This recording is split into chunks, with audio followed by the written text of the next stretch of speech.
کام.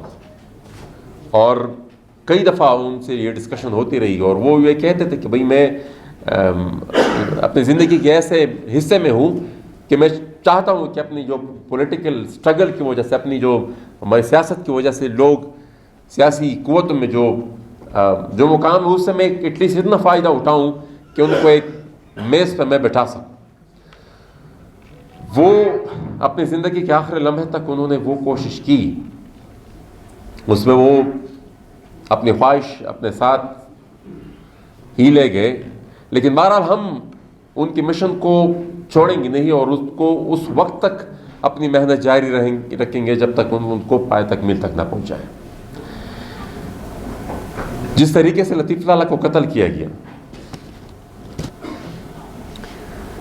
میں اس کو بھی کوئی اتنا آسان واقعہ نہیں سمجھتا کہ ایک بندہ آیا اور وہ پشاور ہائی کورٹ بار کے ہاتھ میں اس کے اندر گھستا ہے اور وہ کیونکہ وہ تو لطیف لالہ تو وہاں پر اپنے آپ کو محفوظ سمجھ رہے تھے اور عدالت سے زیادہ محفوظ اور کون سی جگہ ہوگی, اور پھر وہ ایسی جگہ پر جہاں پر سیکیورٹی کی چند لیئرز ہو, کافی بیریئر سے گزر کر جہاں انسان پہنچتا ہے. تو ایسی سچویشن میں وہاں پر پھر ایک فرد اسلحے سمیت پہنچتا ہے اور وہاں پر لطیف لالہ کو بول. تو یہ جس طریقے سے اس کو جس اینگل سے اس کو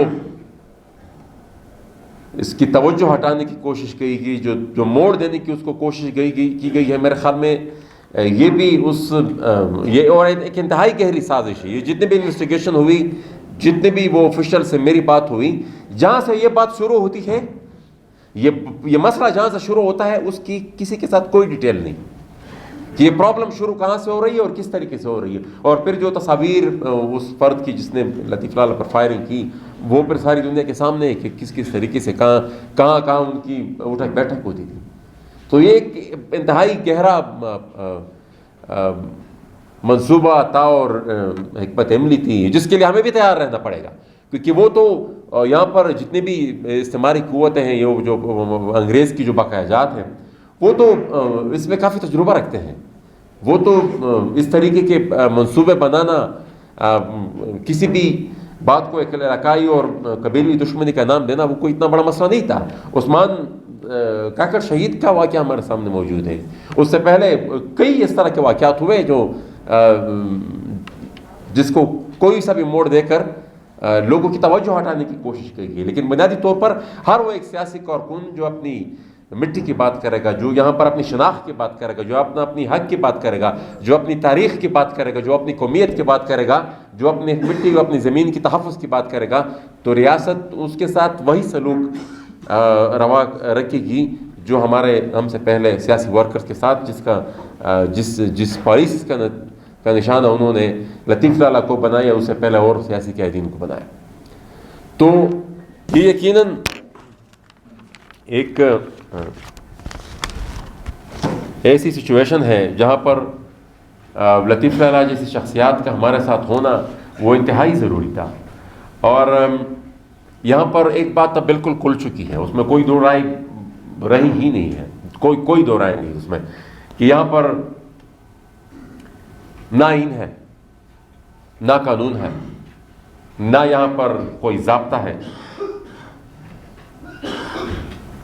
نہ یہاں پر کوئی ضابطہ ہے.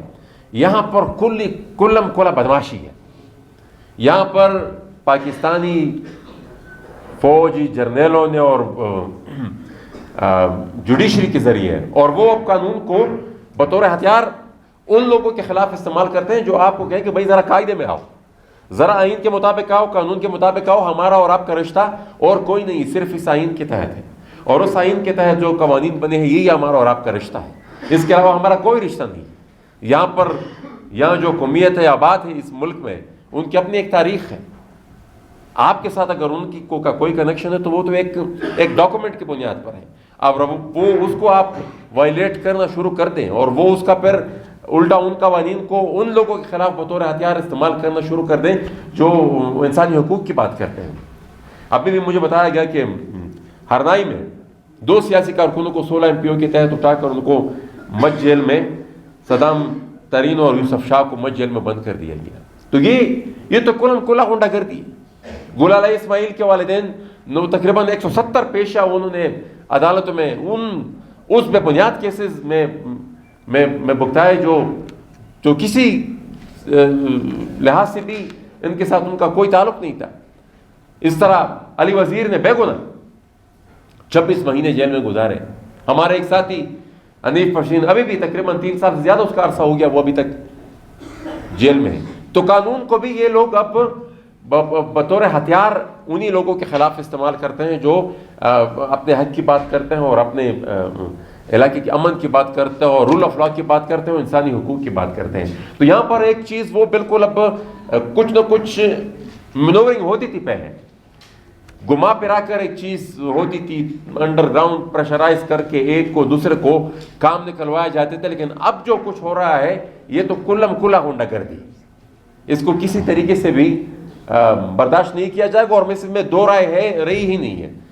اس میں بالکل اب کوئی ابہام ہی نہیں رہا کہ ہمیں ایز اے آبجیکٹ اس ملک میں ٹریٹ کیا جا رہا ہے، چاہے بلوچ ہو، چاہے پشتون ہو، چاہے جو کوئی بھی ہو، ہمیں ایز اے آبجیکٹ یہاں پر ٹریٹ کیا جا رہا ہے. یہ جس طریقے سے دن دہاڑے جتنی بے شرمی سے وہ ان ملیٹنٹس کو انہوں نے واپس پختونخوا میں آباد کیا، اور مقصد ان کا پھر یہی تھا کہ مثال امریکن انٹرسٹ کے تسلسل میں ان کو یہاں پر آباد کیا جائے، پھر وہاں سے وہ چین کے خلاف بھی ایک لانچنگ پیڈ استعمال کیا جائے، اور یہاں پر ہم ڈالر لائنگ مصنوعی آپریشنز ہوں گے، 2 نمبر آپریشنز ہوں گے، یہاں پر خون بہے گا، اور وہ جو چائنا چاہتا ہے اس کا ہم راستہ روکیں گے اور خون ہمارا بہے گا.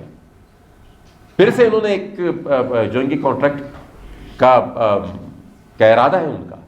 لیکن یہ وہاں بھی جس طرح خٹک صاحب نے بھی کہا کہ اگر تھوڑا کنٹین ہم کر پائے ہیں تو وہ بھی صرف اس وجہ سے کہ وہ پبلک ریزسٹنس ہے، عوام اٹھ کر کھڑے ہو گئے اور وہ انہوں نے کہہ دیا کہ بھائی ہم نہیں مانیں گے، ہم مخالفت کریں گے. تو یہ جو پبلک ریزسٹنس ہے وہ اسی کے ذریعے ہم نے اس چیز کا فی الحال راستہ روکا ہوا ہے، اور وہ اس سے طاقتور چیز اور کوئی نہیں ہے. وہ جو کہتے تھے نا کہ دولت زور دفتہ زور،